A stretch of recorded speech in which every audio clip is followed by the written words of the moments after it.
பழைய வக்ஃப் சட்டம் உங்களை தனிப்பட்ட முறையில் எவ்வாறு பாதித்தன? இது எங்களுக்கு இதெல்லாம் இருந்ததாவே தெரியாது. எங்க வில்லேஜ் சேர்ந்து ஒரு விவசாயி அவருடைய நிலத்தை தன்னுடைய பொண்ணோட கல்யாணம் நடக்கணுன்றதுனால விற்க போனாரு. ரிஜிஸ்ட்ரார் என்ன சொல்லிட்டாங்க, சார் நீங்க போய் ஒரு என்ஓசி வக்ஃப் போர்டுல இருந்து என்ஓசி வாங்கிட்டு வரணும்.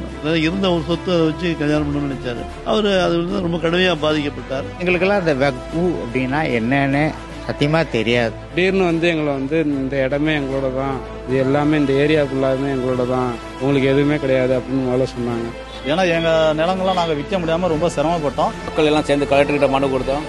ஒன்றும் பிரச்சனை வராது, திருச்செந்தூருக்கு ஒன்றும் பிரச்சனை வராது அப்படின்னாங்க.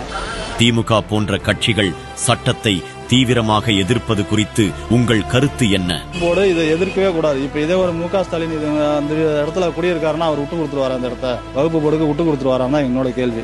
அதே மாதிரி விஜய்க்கும் அதே பதில் தான். இந்துக்களுக்கு ஆப்போசிட்டா அவங்க பண்ணிட்டு இருக்காங்க. முதலமைச்சர் என்ன சொல்றாரு, எல்லாருக்குமான முதலமைச்சரா நான் இருப்பேன்னு சொன்னாரே தவிர அவர் இதுல ஒருதலை பட்சமா செயல்படுற மாதிரி தான் எனக்கு தெரியுது. மத்திய பாஜக அரசு இதுபோல் இந்தியா முழுவதும் பாதிக்கப்பட்ட அனைவருக்காகவும் இந்த வக்ஃப் திருத்த சட்டத்தை நிறைவேற்றியது பற்றிய உங்கள் கருத்து என்ன?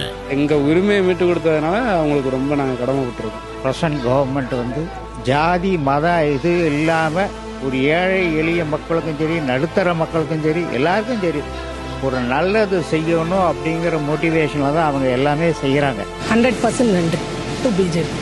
மோடிஜிக்கு, அமித்ஷாவுக்கு, அவர் கிரேண்டர் எல்லாத்துக்கும் ஊர் மக்கள் சார்பாக நன்றி தெரிவிக்கிறோம். அவங்க செஞ்சிருக்காங்க, நன்றி மனசார நன்றி செலுத்துறோம். இது வரைக்கும் நல்ல ஆட்சி கொடுத்துட்டு இருக்காங்க. இந்த ஆட்சி தொடரும் அப்படிங்கிற நம்பிக்கை.